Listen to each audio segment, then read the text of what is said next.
was a Punjabi officer. He wore a turban. And I'm like, wow, they really accommodated for it. If you want to be a police officer, you don't just shoot for that position right away. You can be a special constable. You can be parking enforcement. You can be like a court officer. Whenever I talk to anyone, the first question they ask is, oh, do I need my citizenship? It's just not common. You don't have enough life experience at that point to even get onto the job. They're looking for well-rounded people. They're looking for people that have had really good life experience. They have a specialized team that will help guide you and mentor you throughout the entire process. Free of charge, no pay, no nothing. You can never be too fit. Will be the reason your entire application gets thrown out. Okay, let's talk something about beep test. What is that? Oh, this guy's dishonest. He's out. Right? So one thing I will assure you guys is just be honest. The test says, do you like flowers? You can be like, I don't like flowers, I'm a man. But you're gonna like second guess yourself and you're gonna like go like, no, I don't like flowers. Right? Or maybe they want me to say that I like flowers. So I'll say yes. The answer which you gave, that is very trained answer. Welcome to Avilash podcast. I know by this time you guys already know what this podcast is going to be all about, and that is how to become police officer in Canada. Step-by-step guide. And if you're new to our channel, make sure you subscribe it, because your one subscribe plays a vital role to motivate us. And in return, I promise one single thing, that is to bring such amazing value-added content for you guys only at Avilash podcast, where experience flows.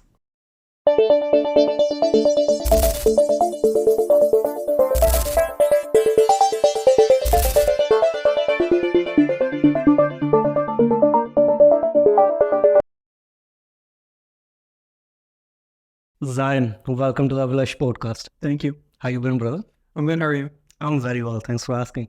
So tell us about your life. What is going on? What's new? Okay, so my name is Zyan. I am currently in the midst of applying for the Toronto Police Service. Law enforcement has always been a crucial part of my life, and it's something that I've always wanted to do. I just came here to speak on what's been going on. I just came from a big event last night too. I'll speak on that as time goes on. But yeah, I'm mostly here to reach out to the South Asian community mostly. I know a lot of people from my community might be uneasy, might not know what to do, how to apply, if they'd even be a good candidate or not. So I'm just here to answer some of those questions. A lot of the information, again, is on like public websites, but sometimes that information might not seem as clear. So I'm just here to make sure there's no misunderstandings. Okay, I appreciate you coming over here. And if I may, let's jump into the very first thing. As you mentioned, you are into the process of the policing, right? Mm-hmm. So what that process looks like, and what are the pre-requirements for that process that somebody has to apply for the policing? Mm-hmm. Okay. So before you do anything, what I always like to do, and this is something I didn't do personally, but I'm actually doing it right now, and I actually recommend everyone do it, is get in touch with whatever agency you're interested in applying for. Get in touch with talent acquisition. A talent acquisition simply is just their recruitment team. I know Toronto has this. I don't know if other agencies have this, but they have a specialized team that will help guide you and mentor you throughout the entire process. Free of charge, no pay, no nothing. A lot of people, they think that they have to go and pay like a personal trainer for their fitness, or they have to go pay a private institution to get all the answers for the interview. I can guarantee you, like, all of that information is available for free, and it's from the police agency themselves. Their recruitment team, the people that will interview you to make sure that you will be a proper police officer, they themselves will mentor you free of charge. All you have to do is show interest. Right? So that's step one, show interest, right?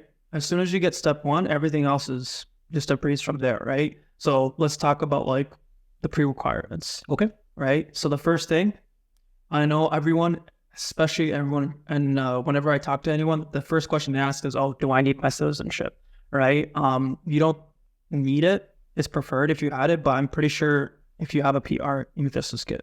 You need citizenship or PR. Okay.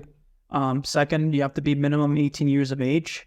My personal recommendation is not to apply until you're 2021. I've never heard of anyone getting on the job like when they're 18, 19 years old. It's just not common. You don't have enough life experience at that point to even get onto the job. They're looking for well-rounded people. They're looking for people that have had really good life experience. They're mature adults.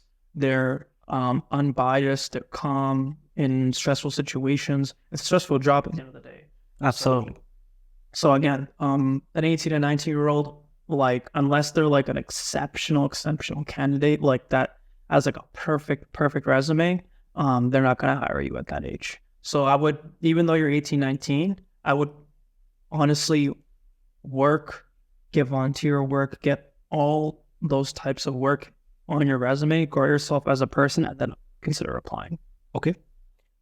And after the pre-requirements, as you mentioned, I believe, coming back to the great point which you mentioned, that reach out directly to the recruitment agency of that very talent acquisition of that very same agency.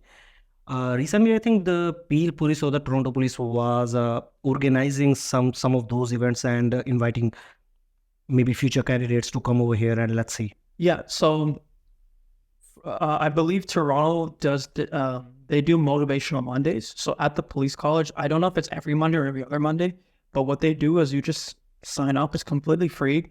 You go in and they just let you use the equipment there. The actual fitness test that you have to do, they let you use the equipment. They run you through it. If you're weak in one part of the equipment, they'll give you tips on how to better yourself in that part. Then they'll do the beep test. So for the fitness test, right, you have to do the prep and the beep. So they'll help you with both parts of that. Excuse me. They'll also like give you like the little pointers as well. So look, for example, one thing that a lot of people struggle on is the dummy drag, right? That part when you pick up the dummy and you drag it. It's 180 pounds and you're wearing like a 20-pound vest while you're dragging that. All right, this is for Toronto specifically. I'm not talking about other agencies now. You have to drag that for, I don't know how long, but you drag it from one point to the other and bring it back. That's a very, very hard thing to do. And a lot of people are not able to do it. So one piece of advice some people might give you is, okay, when you are at the gym, do a lot of leg work, the sled that you pull, practice the sled pull on the toboggan. So they'll give you like little tips like that. And they'll help you prepare so that when you do the test, that part of the test is not an issue for you anymore. Ooh. So yes, reach out, go to Motivational Mondays for Toronto Police. They actually encourage people not to be shy. Just apply and you'll literally like get a spot. Okay. And let's break down the whole steps. Step one, definitely we can reach out to them if somebody like to apply so that they can have the better understanding what to be expected in the whole process.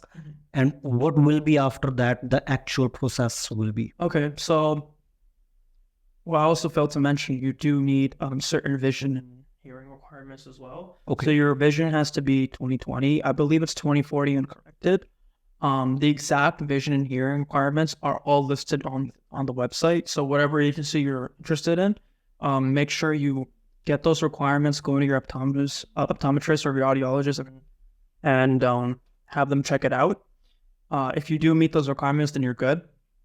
If not, there's other, I believe they're very accommodating. So like, I'm pretty sure you can apply if you have your vision at a certain thing, but you have contacts in. So corrected and uncorrected are two different things. So like, again, talent acquisition, they'll help you out with that. What else? You also need, depending on the agency, you might need a OECP certificate. So that certificate you need to get before you even apply. It's a series of questions that you answer on online. Once you get that certificate, you're eligible to apply and it'll be valid for about 1 year. Once you get it and you apply, I believe all the pre-requirements are out of the way at that point. And that's phase one, like the first part, like was as soon as you sign in your application, all of your documents will be under review. You also need to make sure you have a valid license. So you have to have a full G license. no more than 6 demerit points, I believe. Again, all the information I'm giving according to Toronto, so it might be different depending on different agencies. You need your full CPR certification. What else do you need? First aid as well. All those things, they're all listed on the website. So when you check it, they're all there. You have to make sure you have all of them one by one. So a lot of people, they apply and they just miss that one thing.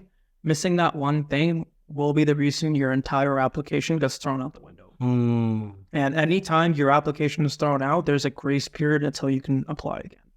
So it's better to make sure you're prepared and you have everything in order rather than rushing into things. Okay. And you mentioned two things. The number one is the vision exam. So I believe vision exam, you already try to break it down as much you can. So will there be some color correction requirements, I believe, right? It's with normal color vision. That's the requirement. Again, I believe the hearing and vision, they tell you those requirements beforehand, but they don't test it until the end. When you get to the end, then they'll do some last minute medical checkups on you, make sure you're all good before you sign a conditional offer. Okay. And second thing you mentioned regarding your online exam, the series of questions which you have to give online. So is there any some preparation material which someone can refer to? So that specifically, there is no way to like really prepare for it. It's all general knowledge stuff.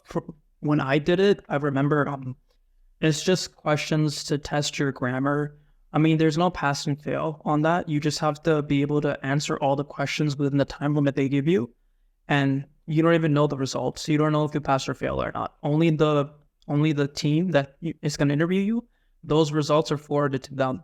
And they know how well you did. You don't even know how well you did. Don't you think that is a little tricky then? Because if I don't know that I'm passed or failed, or even on the contrary, let's say if I'm not aware that on which section I'm a little weak, how can I prepare for the next time? Well, no one has, to my knowledge, no one has been turned away from the job because of that certificate. That certificate is there as a way of measuring your English levels, your deciphering levels, like different, I forgot what the categories are, but they're just assessing you in different ways. But they're not making a final yes or no based on a certificate. I see. So that certificate is for them, and they're using that information while they're interviewing you to assess you as an individual. So that questionnaire must be more about your analysis and computational skills as well. Yeah, and it's like a competency test, it's general knowledge, and stuff like that. It's like they'll give you a word like knowledge. Okay. And it'll spell it two different ways. You just have to select the proper spelling. You'll do that a couple times. You'll do different types of questions a couple of times, right? A little bit of math, a little bit of like general knowledge. It's very, very easy stuff. Like, I'm pretty sure, like, if you finish high school, you can definitely, like, do well on it. It's nothing, like, crazy hard. But if I may, Zyan, will there be some before examination if someone like to give that actual exam as a mock exam? So do we have some mock websites where we can apply? I never looked. Okay. So I cannot confidently give an answer on that, but I'm pretty sure the internet has everything. Right. So you can ask if there are any mock questions. There might be some websites dedicated to helping you with that. Again, people have to do their own research on that. From my understanding, I don't know if there is or not. Okay. I've always just, it was like a general knowledge like test for me. I didn't prepare for it. I just did it. So Zyan is saying I'm a smart buddy. Honestly, if you did like high school here, I think you'll be okay. Okay. Like, it's very general. Like, even when I said there's math, it's like very simple math. Like, the car is traveling 60 kilometers an hour. This is how fast fuel is burning. How much fuel will be left by the time the car reaches this point. Very basic math.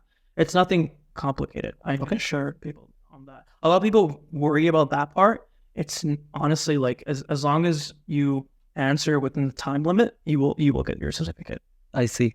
The reason I proactively asked about these mocks exams site websites, if there is any available, because I think most of the time, because you mentioned people are most worried about this exam, maybe because they don't know what the results will be. But as you mentioned, so that is something for the recruiter to assess you. You know. I shouldn't use the word exam. Maybe that's why it's scary. It's not really an exam. It's just a certificate that you get. I see. Right?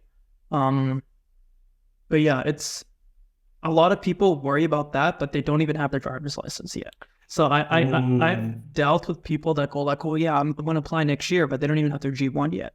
And to get from G1 to G, it takes minimum 2.5 years, right? So it's like, get your driver's license first. Like, you need to be able to drive to become a police officer. So it's like, there's a ranking of importance when it comes to these things, right? There's no point in getting your CPR if you're not applying for another 4 years. The CPR first aid is only valid for 3 years, right? So you might as well get it when you're closer to applying. Get your driver's license first, because once you get your full G, then you don't have to take the exam again. You just have to update your license every 4 to 5 years, right? Yeah. So that's why I always tell people, get your driver's license first. That's the first thing, right? Always work on your fitness. You can never be too fit, right? A lot of people underestimate the fitness. I underestimated the fitness too, right? I just nearly got by. And I work out every day. So it's because it looks easy on paper when they're like, oh, you have to do this and this. It looks very easy on paper, but then you go there and it's the nerves are hitting you and you're doing the test by yourself and everyone's watching you do the test. And then you're wearing this heavy vest. The nerves get to you. Even if you're the most fit person on planet, if you've never used the machine and equipment before, something can catch you off guard. So I would recommend like doing a lot of cardio. Okay, a lot of cardio. And doing a lot of leg and muscle work. What I would focus on is your lower body. If your lower body is strong, then you should be generally okay for the fitness test. So in conclusion, make sure you focus on your core and legs instead of the other muscles. Of course, other muscles will be important, but if your core is strong, so it will make you overall strong. Because the whole circuit, what you're doing, again, this is Toronto only. I'm not talking about other agencies, but you start off by running up and down stairs, jumping over a 4-foot wall, jumping up and looking over a wall, pushing and pulling the machine, which dependent on your legs, dragging a dummy, that's legs, going under something, you need to have strong legs to do that. And then afterwards you get a little bit of a rest and then you do the beep test, that's all legs too. Like, lower body is very important when it comes to this stuff. Okay, let's talk something about beep test. What is that? So the beep test is a 20-meter shoulder run. It's just testing your pace and your endurance. So basically what you're doing is you're just going from one side of the 20-meter mark to the other. And every time you hear the beep, you go. Okay. And the beep gets faster and faster every time. Obviously, you're running and stopping, and it goes faster and faster, and then it'll tell you what stage you're on. So stage 7 is around 7. Stage 7 is what you need to pass for Toronto Police as of now. It might change. It used to be 6.5, I think, but right now it's 7. So, it's again 7 minutes of running. It doesn't sound bad, right? But it's not 7 minutes of constant running. It's 7 minutes of stopping, then running again, and it gets faster and faster. So you're constantly stopping and then accelerating. So your heart has to be able to pump blood like at a proper pace. And I can run 20-30 minutes at a certain pace, no problem. But 7 on the beep test is hard, right? So that's why I would recommend doing sprinting training and stuff like that. So even the Toronto Police actually posted this on their website. They gave guides on how to prepare for it. Okay. And it's like, do 2 minutes of sprinting, then 90-second rest. Then do 2 minutes of sprinting, then 90-second rest. Like, sprint and then rest, sprint and then rest. Your legs will get so tired and they'll be conditioned to that type of exercise. Your heart will find ways to like pump efficiently, like blood efficiently at a proper pace, and you'll just get used to it naturally. I see. Okay. And what are the other more requirements after that? What else I have to do? So, okay, there are like documentations and things that you need.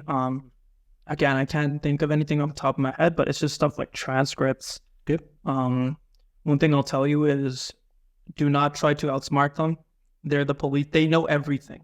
They literally know everything. Like, you cannot hide anything from them. They're looking for trustworthy and honest people. So if they ask you, hey, have you been pulled over before? They're not asking you if you got a ticket. They're just asking you, have you been pulled over before? They have everything. They already know if you've been pulled over. They just want to see what you will say. And in your head, if you're thinking, I have, but the officer let me go, so I'm going to say, no, I haven't. Oh, this guy's dishonest. He's out, right? So one thing I will assure you guys is just be honest. I think on that bright note, I like to add on, people might underestimate that if somebody pull over, everything is documented. Yeah.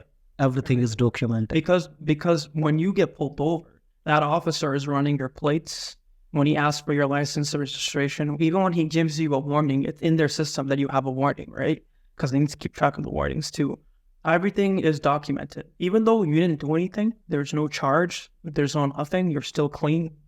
You're still in their system now because you've been pulled over, right? So if the officer asks me, have you ever been found guilty of anything, or if you've ever been given a ticket, if you haven't, then say no. But if you've been pulled over, you've been pulled over, and they have everything. So there's no point in lying. That's all I'll tell you guys. And you shouldn't be scared to just say, hey, I've been pulled over. No one's perfect. They're not expecting you to be a perfect human being. People make mistakes. If you had no chance of getting in, if you made it to the interview part, you have a pretty good chance of getting in, right? So there's no reason to lie at that point. They already know everything you've done and haven't done at that point. They have access to resources that you don't have. So there's no point in lying. Just be honest, be truthful, and explain, right? They don't know your life story, right? So let's say they're looking at your transcript, right? Most people that apply, they usually get all A's, right? Let's say, for example, you don't have all this, you have like B's and some C's, right? They'll ask you, how come your transcript is like this? You can explain, hey, I'm a very hardworking person. When I was in school, I had jobs. I'm not the best when it comes to book smarts, but I can assure you that I'm very well spoken and I can learn any task given to me. As per my reference letter, you can see that in a work field, I work better rather than book smarts, right? Because I'm like that personally. I'm not the best when it comes to book smarts, but if you put me at any given situation, give me a task to do and give me something to learn, and I'll learn it within 15, 20 minutes. I'll get that task done.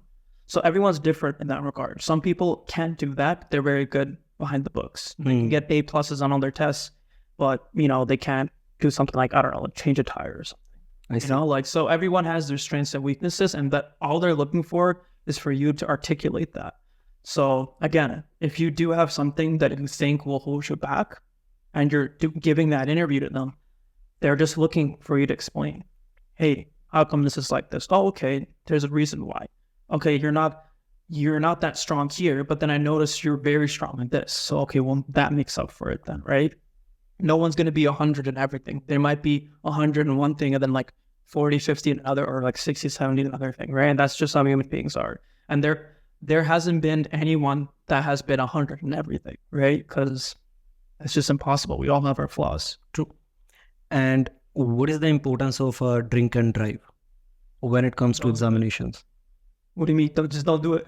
I know, but let's say if somebody who is just happened to be, right, even before applying, or even he never thought that he's going to apply for the policing, because you mentioned even if you have pulled over, they have the records, right? So let's say somebody who is having a fresh license, driver's license, and they're caught the DUI. Yeah, they've been charged with it. Yeah. So here's my thoughts on that. I don't drink. Religious and personal reasons. I don't drink, never will drink. But I understand some people do. That's their own choice. If you are caught and it is on your record, I cannot confidently say whether or not you will get in or not. Is it possible? Anything's possible. The demerit points, that's all to my knowledge, is you cannot apply unless you have a clean record and no more than 6 demerit points. So those points is what they're looking for, right? Even if you don't have the 6 points, but you have the DUI, it all depends on like whether it was pardoned. There's like a whole bunch of stuff that goes into it. Again, I'm not an expert on that, so I wouldn't know. They would know because if it was on their license, if you were caught with a DUI, there's no way an officer would let someone go if they were caught driving. 100%, they would have been arrested at that point. That's something that cops do not have any leniency over. I wouldn't either, right? That's like a very big thing. Have cops gone on with DUIs? No clue. I have no idea. Maybe, maybe not. And again, that's something that's I'm not knowledgeable of. You would, if you do have a DUI, if you have been convicted of anything and you haven't gotten a pardon for it, you would have to reach out again. Town acquisition would know better. Okay, they have their list of, okay, here's what we can allow, here's what we can't allow. Okay, if you have an accident, whether you're at fault or not, a driver's accident is a driver's accident. It's an accident. No one intended for the accident to happen. They know about that too, by the way. You can't hide that, but it's not, as long as there was no police report involved, there was no like big thing that happened. Again, the points and everything, like even accidents are okay. Like, if they ask you, hey, have you been in a car accident before? Because you have to go to collision center and report that, right? So there's police reports, there's records of that happening, right? As soon as you apply, they have your license number, and your license number is associated with everything. So there's nothing you can hide for them. Just be honest about it. Whether you get in or not is up to them. But all you can do is just go with full confidence. If you did a mistake in the past, you accept that mistake and you say, hey, listen, as you can see, as per my record, I've only done it once. It was like, I don't know, 10 years ago. I've been clean ever since. I can assure you it won't happen again. Do you get in or not? Up to them. I see, but try to be honest as much as you can. Yeah. Sorry, that wasn't like a really good answer for the TUI thing, but it's not something I'm knowledgeable of. And I'm one of those officers that if I do become an officer, actually, I wouldn't let it go either. That's like a very serious offense. Definitely. Yeah. And yeah, if you're, I'm pretty sure what, 0.08, if you're over 0.08, then yeah, you shouldn't be driving. Okay. And what else? Let's talk about something volunteer work. I believe that also plays a very big role, because when it comes to policing, especially here in Canada, irrespective of which region they're coming from, volunteer work, what they do within the community, that plays a very vital role. So I'm speculating there might be some volunteer work involved before the process of the hiring is there. Yeah. Okay. So well, before we get to that, there was one more thing. Go ahead, please. Because we were talking about the process, right? There's that last part, the psychological part. Oh, That's okay. the last part of the process before we get to the volunteering. Do you want to talk about that first? Sure, let's go. The volunteering. Let's Because the go. volunteering is like afterwards. Okay. Right? That's just support. So we'll talk about the psych assessment, the last part after. So it's apply, fitness, interview, and then after the interview, it's psychological assessment. Now, this part is like very vague. People don't know. They're like, oh, okay, what do I do for this? And a lot of people are not going to like the answer. There's nothing you can do to prepare for the psychological assessment. The psychological assessment is put in place to assess you as an individual and to see where your psyche is at and how you think, right? And there will be a questionnaire put in front of you. I don't know how many questions. It could be like 500, 600, 700 questions. They're all yes or no. There's like yes or no questions. I can give you a few examples too. Like, it's very, very simple stuff. Like, it will be questions like, do you like cars? Yes or no. Do you like driving? Yes or no. Do you like flowers? Yes or no. Like, it's very simple stuff like that, right? They're just looking for they're looking for consistency, right? Because a lot of people try to outsmart the test and try to put forward a persona that they're not. Don't try to do that. If you're answering like 500-600 questions, there's a reason why. Because after a couple hundred, you're going to forget what you answered in the other ones. And you won't have enough time to go back and make sure you're matching. So just answer everything honestly. If you don't answer it honestly and they find irregularities in your answers, because they might ask of certain questions multiple times, but in different ways to catch you off guard, right? Like they can go like, do you like flowers? And another part, they can ask you, do you like gardening? Right? Like, but they can ask you like the same question in a different way to catch you off guard, right? And the reason they're asking that is also to see how you react to those questions. So let's say you're a guy, you're a very masculine guy, you love to work out, you're a very masculine guy. The test says, do you like flowers? You can be like, I don't like flowers, I'm a man. But you're gonna like second guess yourself and you're gonna like go like, no, I don't like flowers, right? Or or maybe they want me to say that I like flowers, so I'll say yes. So they're trying to see if you're going to second guess yourself and try to trick them, right? You can't. You literally can't, because once you answer those questions, those questions will be put in front of a psychologist, and that psychologist is going to assess those questions, and even afterwards have a one-on-one conversation with you afterwards, just seeing what kind of person you are. After they do that, they're the ones that decide, okay, this person passes the psychology. Now, it's not even the police agency. They hire a therapist or a psychologist from outside and have them do that work for them. It's all third party. So again, no way to prepare for that. The best thing for that is just be honest. Okay. It's just very simple questions that they'll ask you. It's just yes or no, but just be confident in your answers and just stick to your answers. That's it. Don't second guess anything. Okay, so let's talk about volunteer work. So you was about to tell us about that as well. Yeah. So volunteering is very essential when it comes to Toronto or any police agency. There's no volunteer work that will hinder your application. The more work you do to help the community, the better, right? What do police officers do? Serve and protect, right? You cannot, who are you serving and protecting? It's you're protecting and serving the community. Okay? How, as a public servant, you cannot do that on a whim. You have to be involved in the community beforehand and show people that you do care about the community in order for them to see that you are of that character. So again, volunteer work isn't specific, right? So you can volunteer anywhere, right? A lot of people go like, how many hours do I need? The hours, personally, I don't think hours accumulated or time accumulated is what strengthens your volunteer work. I think what you did in the capacity of where you were is what strengthens it. So let's say, for example, someone volunteered at like a food bank. Okay. Every week for 2 hours, they went out and they gave meals to the seniors. I do that right now as well in the food bank. So that's why I gave that example. I do that. I do Sunday meals. Then Regent Park. Okay, give out meals. Okay, let's say that's not all I do, but I'm giving that as an example. So let's say someone's doing that only. That's all they do, and they do the same thing over and over again. They get the meals, put it in the cart, they roll the cart, they hand it to the person. That's all they do, right? What looks better, that or someone? So let's say someone did that for 2 years straight, or someone only volunteered in a community event for 6 months, but they were able to raise a lot of money for it. They were able to have a positive impact.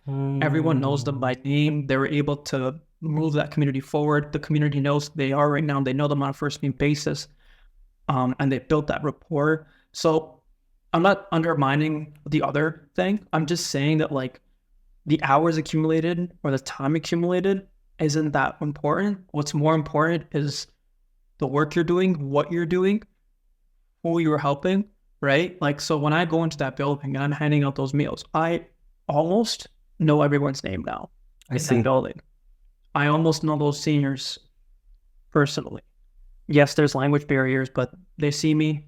They know who I am. They immediately recognize me. Like, hey, how are you? Nice to see you again. How's life?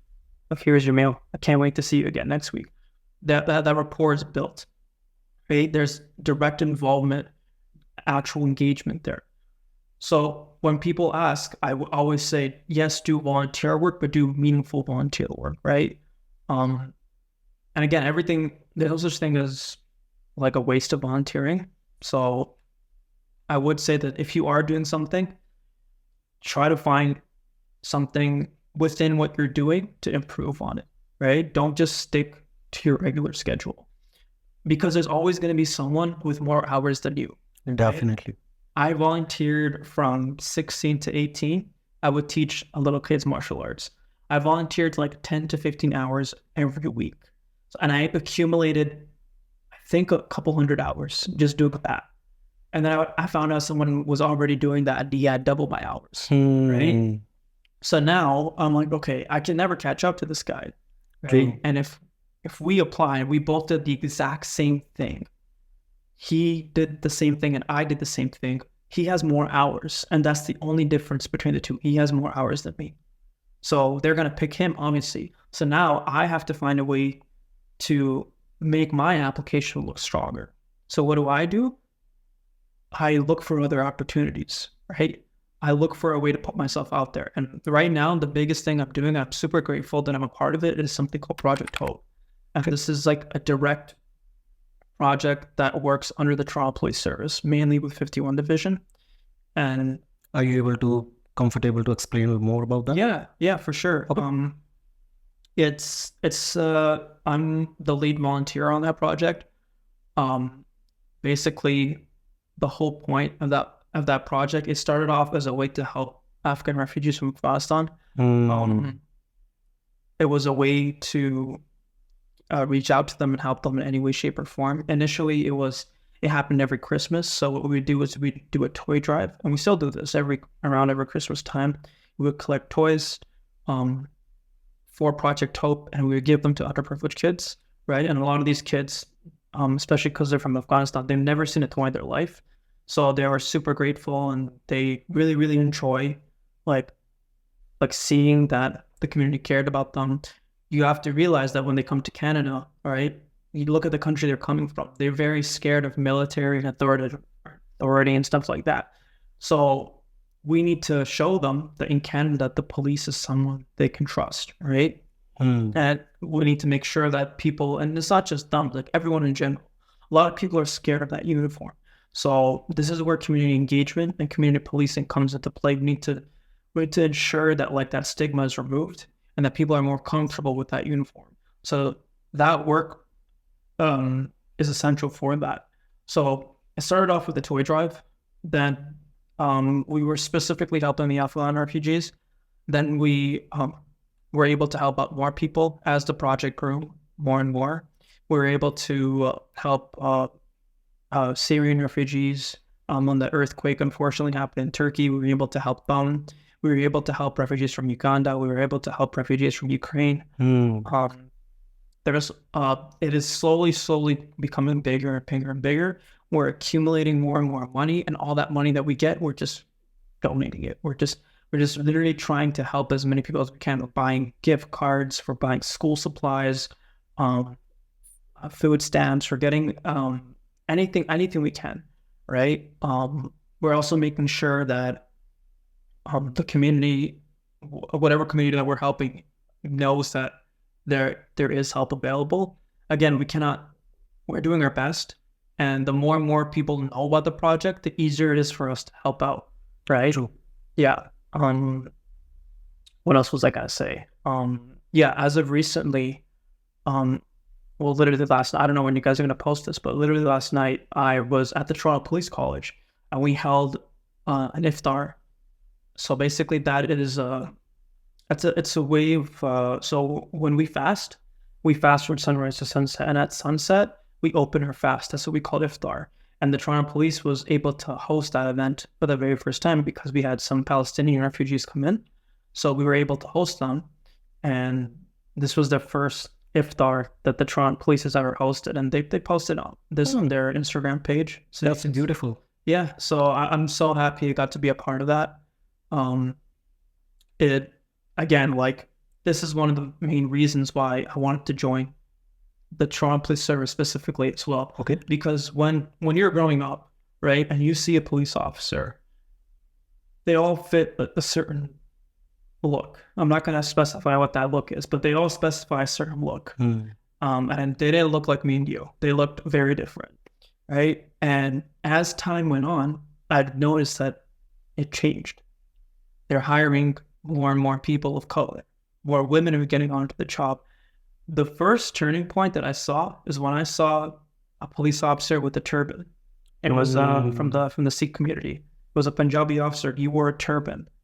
And I'm like, wow, they really accommodated for him, right? That literally like blew my mind. So I talked to him a lot too, and he's like, yeah, it was a religious accommodation, and they're not allowed to discriminate against you for religious beliefs, right?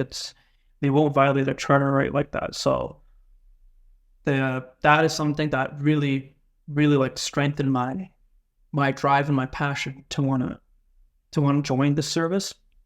Again, like places like Peel, York, and OPP, they hold the same values. But because I grew up in Toronto and in Scarborough, they were the only ones that I saw. I'm sure the other police agencies in Canada are inclusive as well. But again, this is just from what I've seen. I've seen so many officers of color. I'm seeing more women officers as well. And they actually encourage people to apply. So it is a male-dominated profession, but they want to change that. They want to make sure that everyone applies and everyone's welcome. Okay. You mentioned one very beautiful thing that they are right now accommodating people of color as well. I think that is a beautiful when it comes to Canada in itself, that this is a country of diversity, and most importantly, every religions have their own beliefs, and government is respecting those beliefs. Yeah. So again, it is pretty cool. I mean, Toronto's a really big melting pot. It does cultural accommodations and religious accommodations. I do know, like, so NCOs are neighborhood community officers, and they're constantly going to religious events to show their support.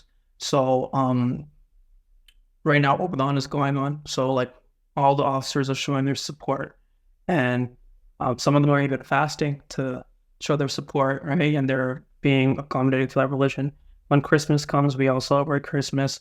When it's Hanukkah, they all celebrate Hanukkah. Like it's not dividing as it was, right? There was a lot of like polarization before, but now a lot of people are willing and accepting of people's beliefs and stuff like that. And I think that's a beautiful thing. When you go to the police college, like I was at last night, and you're greeted by a high ranking officer of your religion, right? Like, so we say Assalamu alaikum. So when I heard the inspector say Assalamu alaikum, it's like, oh, they know, like they're very comfortable with it. They're making you feel welcome. And that's something that is very, very important, right?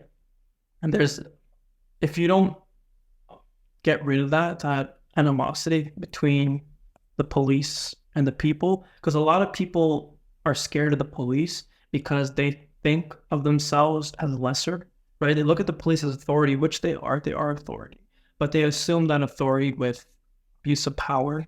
They assume it with fear, and rightfully so. I mean, the stuff that happens in the States, like I would never be a police officer in the States. That is a very, very scary thing. I actually respect the police officers in the States. They have way more courage than I ever could, and I fully like that. Hats off to them. Like it's very respectful to do that in the States. If I may, yeah. Why so? It's just more dangerous. It's just I wouldn't be able to. Like I don't think I'd have it in me, right? Like it's that you have to be really brave to be a police officer in the States. It's just more risky, more dangerous. Okay. But that goes for like any country. I think Canada is the only country I would be a police officer, because I could confidently say that, hey, I applied, and if I didn't get the job, I cannot blame anything. I cannot say, oh, I didn't get it because of my race or my religion, because there are so many examples of people within TPS or any other agencies that are Muslim or are South Asian and stuff like that. I cannot say, oh no, it's because of my height. They have a secret height requirement. I've seen police officers 5 foot tall that are way shorter than me. I cannot say, oh, it's because of my gender. They accept any gender. They're very, very inclusive. So it's one of those places, and again, which is why I love Canadian policing in general, that I can confidently feel secure and be a police officer and just be myself. I don't think I can feel that in any other country, which is why I say I would only be a police officer here. Okay. Because that's what it means to me. If I may, Zyan, so within Canada, we have 2 types of police. One is the provincial, and second is the city or the regional police, right? Yeah. And what is the difference between that? I know the difference, but for my viewers, if you have to tell us what is the difference, or what that different majorly comes in.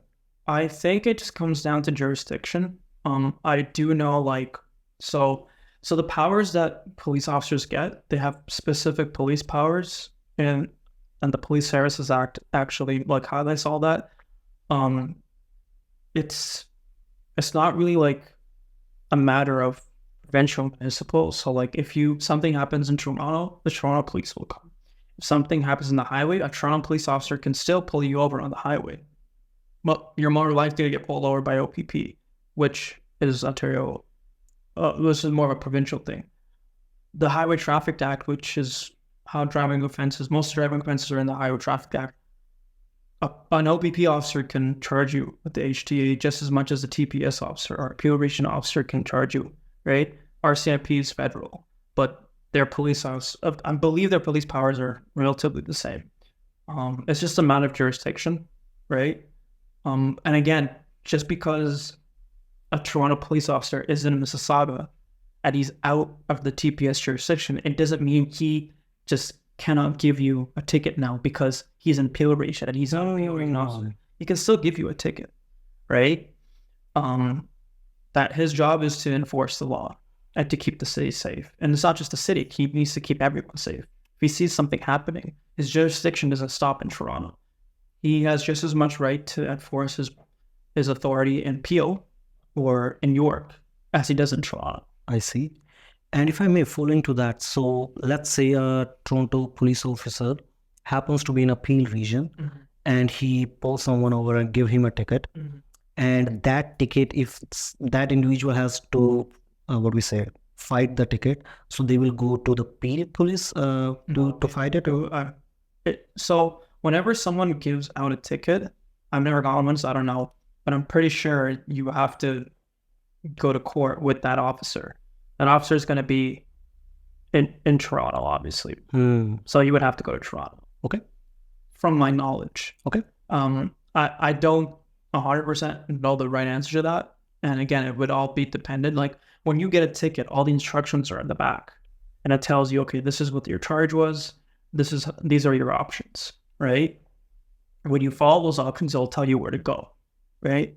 I'm pretty sure if you get a ticket by a Toronto police officers, you'd have to deal with the matter in Toronto. Okay. Even if the offense happened outside of Toronto.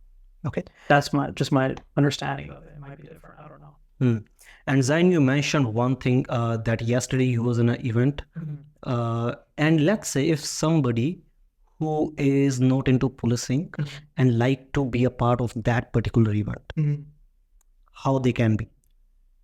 Well, right now, the proper answer is you have to go through me right now because I'm the one that manages all the volunteers. I guess you guys can post my social media in the bottom. So right now, my main goal is there's a lot of people that want to volunteer, but the officers I work directly under, they cannot deal with all those messages. So what they do is they have designated group chats and they have appointed leaders, me being one of them, and they ask us to vet out these people, make sure they're safe and they have Project Hope's best interests at heart. And they are good people and actually want to help out and do the right thing. So our job is to assess those people, right? Once we assess them, we put those people in front of those officers. We give them an opportunity to work out. And if it doesn't work out, if we don't really think it's a good fit, if we don't think they're really trying, if we think they're just there to fill the hours, then we're like, okay, hey, listen, I don't think it's gonna work out because we really do want the best of the best. We want the people that are there, and are actually helping. So the event was supposed to end at 9. We left at 11. So we don't want the people there going like, oh, you said 9 o'clock. Why am I here for another 2 hours? We don't want those kind of people. We want people that are happy to stay those extra 2 hours because it's not about you. It's about helping other people. That's what volunteering is. I haven't made a single dollar off any of the work I've done. If anything, I've spent money, right? And it's not about the money, right? We don't want people that are there like, oh, where's my award for helping out? Where's my recognition? The whole point of volunteer work is to do work through your own goodwill. It's charity. You're not supposed to expect anything in return, right? So, and all the work that you do, you will be awarded for because when you put it on your resume and you show everyone that all of the amazing work you did and the effort that you put in, people will look at you as a hardworking individual. And that in itself is the reward because people will trust you and then you can further your career from that point on. So again, if people do want to volunteer and they are specifically wanting to help out in Project Hope, right? I can leave my Instagram at the bottom. You just follow me, DM me, tell me a little bit about yourself, and I'll just take it from there. Okay. Okay. And will that be wrong for those individuals who are, let's say, going to participate with you at that time for their volunteer work certificate, or how they are able to show or present to someone or to the authority where they might be applying in future? That's where reference letters come into play. I see. So it's word of mouth, right? So if I know you as an individual, you can put me as a reference, and I can be like, hi, yeah, I'm one of the lead volunteers. This is what I do. Yes, I did bring him on and he did help out a lot, right? If you only come once and you did one event and I never see you again, I'm not going to vouch for you. Of course. Right? If you are consistently there before we even start, you stay till after, you're not just standing there, you're smiling, you look happy to be there, and you're trying to help people out, and you look like you're enjoying your time, right? And you're trying to engage with the officers, you're not afraid to ask questions, you're there, you're showing initiative. That is what we're looking for. How do you think I got the job? I didn't get this position just because of luck. Very true. There are hundreds of people that want to like be a part of this project, not let alone be a lead on the project. Just be a part of the project. I got on because I asked the officer, I'm like, hey, just give me a chance. Give me a chance and let me prove myself. And you will not be disappointed. And I did. I went to my college that I was at. I pitched the idea to them. I'm like, hey, let's set up a meeting and let's pitch the idea. I think both parties can benefit from this. I got the officer to come to the college. We pitched the idea, and I was the one that got the official collaboration between them. It was the first time Toronto Police collaborated officially on a project with my college. So again, that looks very good on a resume because I did that. The officer trusted me, then he gave me more responsibilities he trusted me with. I delivered. And then slowly, when you keep delivering, the officers will keep giving you more and more work, and eventually you get to that point. And that's what it is. You have to be willing to take risk and take initiative. A lot of people, they'll just stand around and wait for orders, right? And there's nothing wrong with that. It's just that to be in a leadership position, you have to take initiative. You can't wait around and wait until someone says, hey, do this or do that, right? If we see an issue, especially as a police officer, there's only so much training that you can get. If something happens and you don't have the proper training for it, you have to use your judgment to make the right call, right? And sometimes it's hard to make that right call, but you got to make it. And yeah, that's basically what it boils down to. So if anyone does want to work through Project Hope, right? This isn't a way of intimidation or scaring anyone. We do want as many people to help out, right? And we want this to be a really big thing. And this is just one project. If you don't get in from me, or if you don't get onto this project, we're not the only ones. This is just one piece of the puzzle. There's so many different opportunities out there. Man, you already sold me on the idea to be join you already. Yeah. Personally, or myself, as I'm talking about, because I really like the way how everybody's involved in that, and how they are helping the community already, especially to those refugees people who already left everything back home and have nothing over here. So that is a very, very beautiful thing which you are part of right now. Yeah, and it just because you don't get in right away, it doesn't mean you can't get in, right? One thing people fail to realize is that if you want to be a police officer, you don't just shoot for that position right away. There are hundreds of opportunities within just Toronto Police alone. There's so many civilian roles and uniform roles. You can be a special constable. You can be parking enforcement. You can be like a court officer. Sorry. There's 911 operators. You can be you can work as a programmer for the Toronto Police. Like even if you're into computer science, you know how to code, right? You can work on just being there, like a technician or IT person for them, or program development, or a software engineer for them. There's so many opportunities, and they're constantly posting jobs, right? So a lot of people get discouraged when they apply and they don't get in, right? But then, let's say for parking enforcement is not a bad job at all. The pay is very good. The fitness requirements are a little bit less, right? It's not as high as the police constable position, but it's relatively achievable. right? You're working under Toronto Police as a parking enforcement officer. You do that for 2, 3, even 4 years, and then you apply. Why would they say no to you? Right? You will get up, you get your fitness up to that point, right? And some people do that, and they fall in love with the parking job, and they just never want to leave it. They're like, I wanted to be a police officer. I did parking enforcement to get that point, but I love being a parking officer so much. It's a fulfilling career. I'm happy with where I am. Okay. So people get very surprised. You think you know you want something, and then you realize halfway through that, no, this is something that's even better for me, right? And again, that's why the mentors exist. I would recommend people get in contact with the mentors beforehand. I'm already like halfway through the process, and now I'm getting in contact with the mentors. I just did it a little late, right? But I had a little bit of too much confidence. I thought that I was ready and everything, but I'm learning things from them I didn't even know before.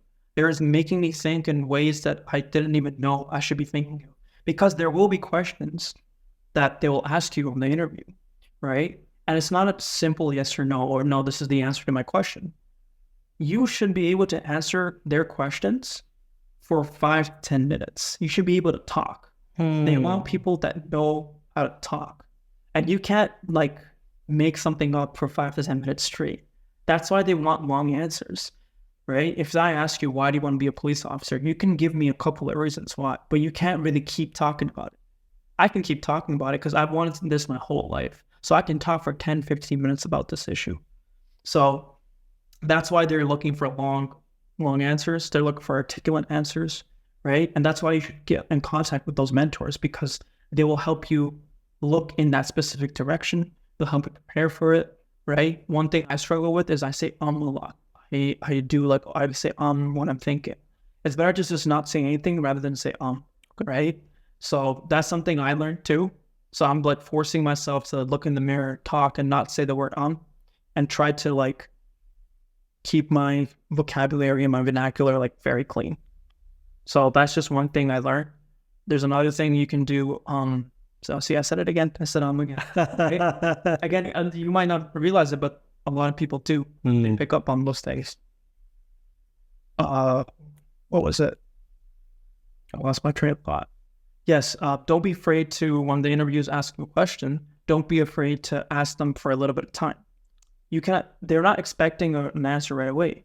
So if they ask you, hey, can you give us an example of a time where you had to assume a leadership position? So you can say, interesting. Would you mind giving me 1 or 2 minutes to think about that? They're like, sure, no problem. Take your time. You can think about the question, really consider what they're saying. You can say, sorry, can you repeat that, please? Just so I can clarify. Okay, I'm just going to write that down right here. You can take notes in there too. They're not going to say, why are you writing? Right? They want someone that can organize their thoughts, right? So you can go like, can you clarify? Can you repeat the question? Can you give me 2 minutes, please, just to think about that question? Okay. All right. I've thought about it and I'm ready to give my answer. And then you just articulate the answer, right? A lot of people, when they get asked a question on an interview, they think that giving a quick answer right away, it looks good, but you don't want to do that and mess up, right? Because if you mess up, there's only so many chances you can get until you have to reapply. The answer which you gave, that is very trained answer for that particular situation. And I like this answer because eventually for my personal development, when I was preparing for my personal development, I was used to do that very same thing. If somebody asked me the question, I just shoot right away to jump into the question. And after saying 2 or 3 sentences, then I realized, oh shit, I don't know what to say next. Yeah, because your brain is constantly thinking about what to say next. Yep. So now you're just making stuff up at that point. And then again, you're talking to police officers that have been on the job for a long time. It's their job to know if you're lying or not, and they're trained professionals, so they can pick up quickly on it, right? So that's why giving a genuine answer after 2 or 3 minutes of thought is better than giving a quick response that's ingenuine to begin with. So that you can assemble your thoughts, you can structure it, you can draft it accordingly, and present a story. Yeah. And again, it's a lot to do with your personal look too. So when you go into that interview, don't do what I'm doing and wear like sweaters, right? You want to wear like a nice 3-piece suit. You want to make sure your hair is nicely kept. You want to make sure like your beard, if you do have a beard, keep it nicely trimmed, like very nice, clean, sharp, right? Make sure your beard isn't sticking out if you do have one. If not, then clean shave, nice and appropriate, right? Make sure that you have proper posture. When you greet the interviewers, put your hand out, shake them. If you have religious restrictions that prevent you from shaking hands or doing anything, just say respectfully do this. Like, don't overthink everything, right? If you can't shake hands with someone for whatever reason, just say hi, hello, sorry, I can't shake your hand. This is the reason why. I hope you don't mind. Like, really let them into your head, right? Don't give them a reason to doubt you or to think you're disrespectful, right? Always be as nice and as kind as possible. And they work for the Toronto Police, so they understand that some people can't do certain things, right, and they'll be accommodating of that, right? They would never not give you a job for you following your religious beliefs, because that would be discrimination, right? Oh. So that's why they are looking for you to articulate things. And that is beautiful, to deliver your thoughts, what you are thinking to the other person, because maybe they are not aware of why you're doing this. So recently this happened. I was giving some driving lessons to my sister actually, and I proactively mentioned, hey, during the exam, if you are doing or behaving in certain way, make sure you let the other individual know, because they don't know why you're doing this. Just for the sake of example, if you have to take a right turn, okay, and you're at a red light, if you have to pull over, just tell them, hey, I'm pulling over because I might not to see the traffic on the left side. Just tell them, let them know. Otherwise, they might don't know. They will be like, hey, there's a red light, why you're going away, right? Or maybe there's a pedestrian, why you're going. So yep, that's a beautiful thing you said. And Zyan, before I let you go, there's a one particular thing I like to touch base, that is a 911 operator. Because in my personal opinion, I think 911 operators are the very least appreciated person. Okay, the reason I'm saying that, when we call 911, I think we just call to them, and then the officers who either paramedics, fire department, or first responders, when they came in, we said maybe they have the difficult task, right? So I think behind the scenes, what 911 operators are doing, staying on the line with you, make sure you are calm in that situation until the first responder arrive over here. That is a huge part, and that is something which people don't talk about more. Yeah. So 911 operators, again, yes, like you said, very honorably appreciated. It's a very respectful job, and a lot of people don't realize the stress that they go through. They have to deal with a lot of stuff too. So typical 911 call, when you call them, they say police, fire, or ambulance. Yep. Right? They're trained very, very. Sometimes they're hearing things that are of no concern, and sometimes they're hearing very, very horrible things. And it's their job to treat every single call with the same amount of importance, and they need to designate that call. And because when you're dispatched, you have to give that call, and you have to hand it over, and you need to handle it accordingly, and you need to make sure that those priority ones are dealt with first, and then deal with everything as is, right? Because someone complaining that their coffee is too cold is not as important as someone that has I think what happened was there was like a kid. This wasn't, I don't know if this is in Canada or what happened. There was a kid, and her grandmother was taking care of her, and her grandmother passed, went unconscious or passed out or something. And the kid called 911. She didn't know what to do. So obviously that call is 100% like, okay, there's a light that light now. So that 911 caller is staying calm and giving directions and staying on the line with that kid to make sure that that kid is calm as well until someone gets to that place, right? So we do have to respect them a lot. I wish I knew more about them. Definitely, they're always looking for people to apply for that position. It's not as front line as being a police officer. You don't really get to see them, but it's definitely very, very important, right? Because without them, the police officers are lost. We're lost without. I say we as if I'm already there. I like to like manifest that I'm already a police officer, but yeah, like most police officers are lost without them. They don't know where to go. They don't know the information behind it. Like words matter, right? So let's say you're going to a domestic call, every little bit of detail matters, because that call, right? If they don't know anything about that place, right? The dispatcher can caution them, hey, listen, this person has a history of this. This is the house you're going to. Proceed with caution. This is right. That could be the very reason why someone's life is saved, which is why that job is very crucial, right? So yeah, I do respect them a lot. I don't know anyone personally that is not an operator. Hopefully when I get into the service, I will know them. Maybe I'll come back once I'm an officer and I can speak more on the topic then. But for now, I don't know anything. All I can do is appreciate them. Yep, definitely. And last two questions these are my personal question. I always ask to all of my guests. So I'm going to ask you as well. Hopefully I can answer it. That will be related to life, okay? So the reason I ask this question so that it give me a little more personal picture of that individual, so that I can understand as a human being a little more. And these two questions are most frequently asked myself. That's what another reason. Number one, if you have to give one advice to your younger self, what that one advice will be so that they can achieve success in their life at a very fast pace.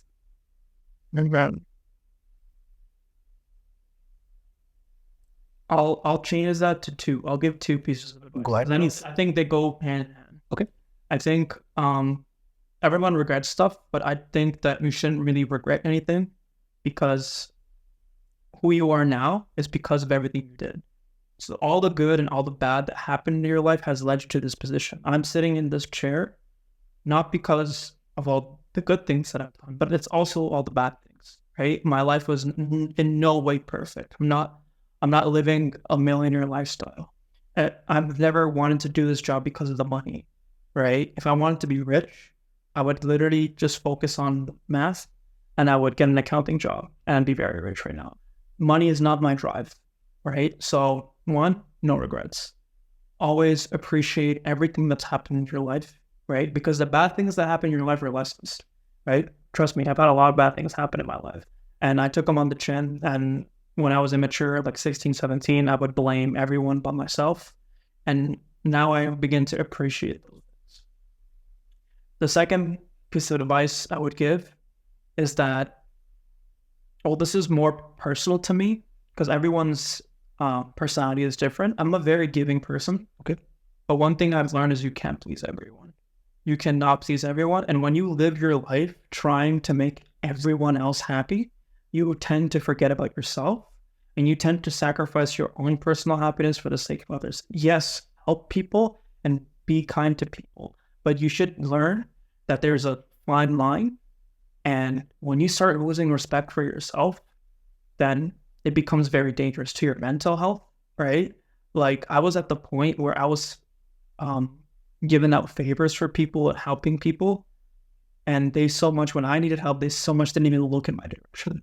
And there were times in my life where I had friends that no matter what they did to me, I would smile and always let it go. But then when something small happened in my life that offended them in any way, they would like forget all the good things I've done and just focus on that. And that's it. Now that's who I am as a person now. So now that is the second piece of advice I would give. And this is more to the people that are like givers like me. Don't live your life trying to please other people. Because you can't please everyone. Find those people that are important to you. Family, like keep family at number one, right? I think if you have a really good family and you have good morals around you, you'll be set. Surround yourself with really good people. So one thing I do is I make sure that I'm not doing the best in my friend. I always like to have friends that are way successful than me, or doing better than me in life, because it pushes me to talk to them, learn from them, and improve. If you're doing the best in your crew, that means everyone in your crew is like, I shouldn't say below you, but like they're not motivating you anyway. And they're looking for you for advice, and you're just constantly just vetting out information and you're constantly just trying to help other people. And it stops you from wanting to improve yourself. So I'm talking a lot, but I'll give you one more example. Go ahead, please. When I did karate when I was 13. Within 4 years, I got my black belt and I got to a teaching position and I started teaching kids for 3 years.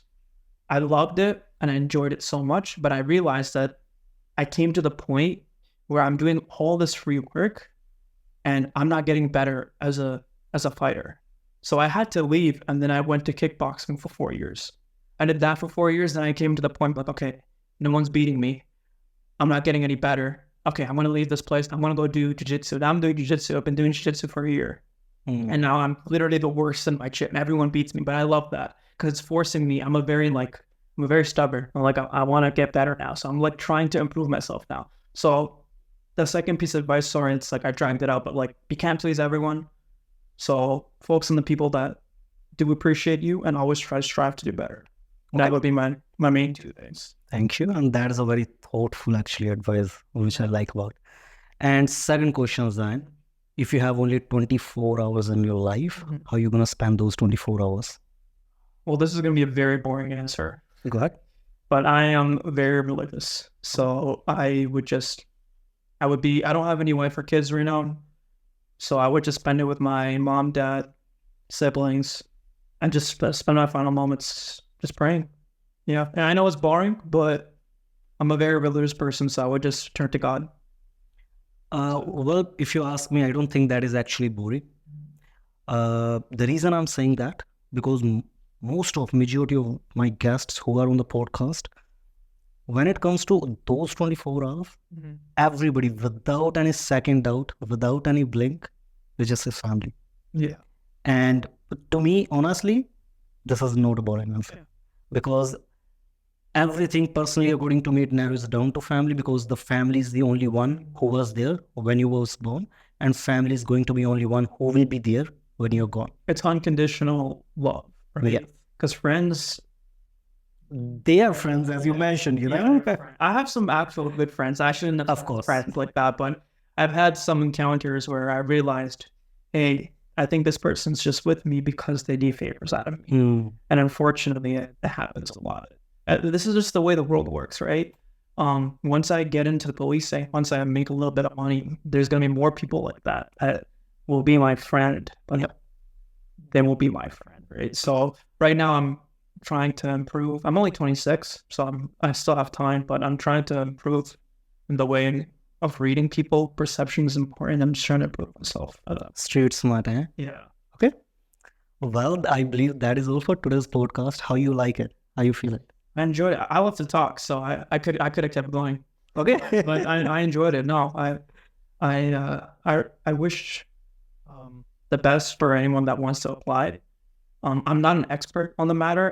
All I did was share my experience and what I've gone through, and everything to this point. I feel like I was lucky. I was handed this opportunity to me, and I want everyone and anyone to just easily apply to it. Again, I'll put my Instagram out, and you guys can just follow the description or whatever, and just my account's private, but you can just follow me anyways and just send me a message and see if you're interested. I've already gotten 4 or 5 people onto the project that way, and they were at the event last night and they enjoyed it. And I'm helping them with their. I shouldn't be doing this for them, but I am helping them with their LinkedIn and their resumes. I'm polishing it up for them because I already applied and my resume went through, so I know that there was no issue with my resume. So I'm helping people with theirs. So please, I hope I did help people, and if again there's something that I didn't answer or help, the Toronto Police website or any police website that you're interested in is the best way.